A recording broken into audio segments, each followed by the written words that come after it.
有一日有人大聲咁問我，保羅，嗱，佢咁大聲其實算係質問㗎啦。佢就話啦，我用咗2萬蚊請師傅睇家居風水以增強運勢。咁佢仲話我有問師傅㗎，風水究竟有冇克呢樣克嗰樣？咁師傅答冇嘅，風水係幫你擺啱方向位置，接住個氣運，增強運勢。咁呢個男人接住仲話易經又話要鋸木床，又話要克陽，搞咁多嘢，咁風水會唔會好啲啊？咁佢仲話俾保羅一個機會喺處解釋一下。我自己就諗到啦，我應該一早就諗到人會產生呢個問題，咁我咪就可以一早喺女人夠膽鋸屋企張木床，立刻有2層樓嗰一集裏面一併交代說明咯。咁現在都未遲嘅，咁現在保羅咪講清楚呢個問題佢咯。保羅其實都係借大自然嘅現實，呢個現實咁梗係包括咗生活啦。我以生活上實事實例嚟到講，等大家容易明得真確，就唔會再有疑問，更唔會俾人問到口啞啞。咁首先喺非洲大草原之上，獅子去獵殺一隻兔，白兔啊！嗱，其實獅子係好有性格嘅，咁獅子梗係有條件有性格啦。我係睇好多野生動物生活嘅視頻，呢個都係我嘅興趣嚟㗎。嗱，獅子係冇興趣去捕獵一隻白兔嘅。一來獅子話太容易唔過癮，二來係食咗隻白兔都唔夠飽啊。咁獅子肚餓，佢會獵殺一隻牛、一隻羊，甚至長頸鹿啊。咁大家話啦，獅子會唔會同隻牛講：牛啊，我借你一食，我會還你？簡直係黐線啦！嗱，個世界梗係唔係咁啦。咁坊間有所謂借物借物，喺1年裏面嘅某一日，又話會開倉借錢，借完仲可以還喎。咁照保羅嘅所學與認知，呢個純係心理上嘅，只係令大眾嘅心理好過啲。咁閣下如果需要心理上面嘅安慰，咁你中意啦，你咪去趁下熱鬧咯。咁我哋喺本集嘅最後，我會再講一次，為什麼會係純係心理上面嘅安慰，佢嘅根據喺邊度？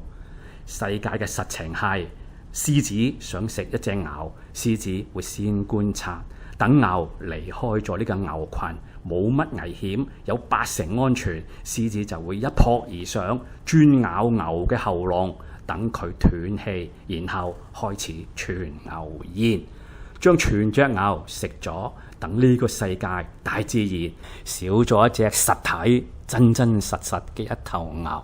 各位，係真真實實咁少咗一隻實體嘅牛啊！咁呢個世界嘅人事物係有定數嘅，呢個定數係有嚴格定義，並唔可以亂去解嘅。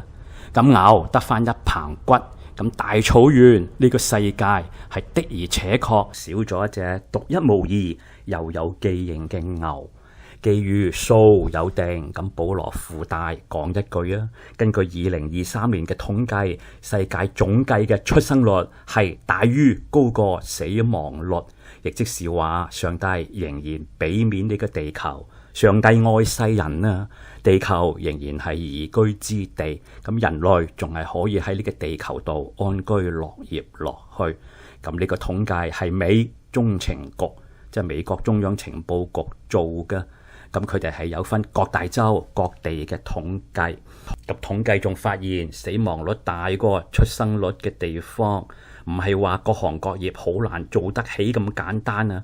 如果有冇外來嘅人口，人口嘅特徵係會急劇減少，呈斷崖式咁滑落，咁真係應咗一句買少見少咯。咁美國中情局做呢個統計都好有意思啊！佢哋係睇緊全世界嘅，因為有定數呢個實情，獅子要跑肚，咁大草原就勢必要少一隻牛，大家明嘛？大家清楚晒啦。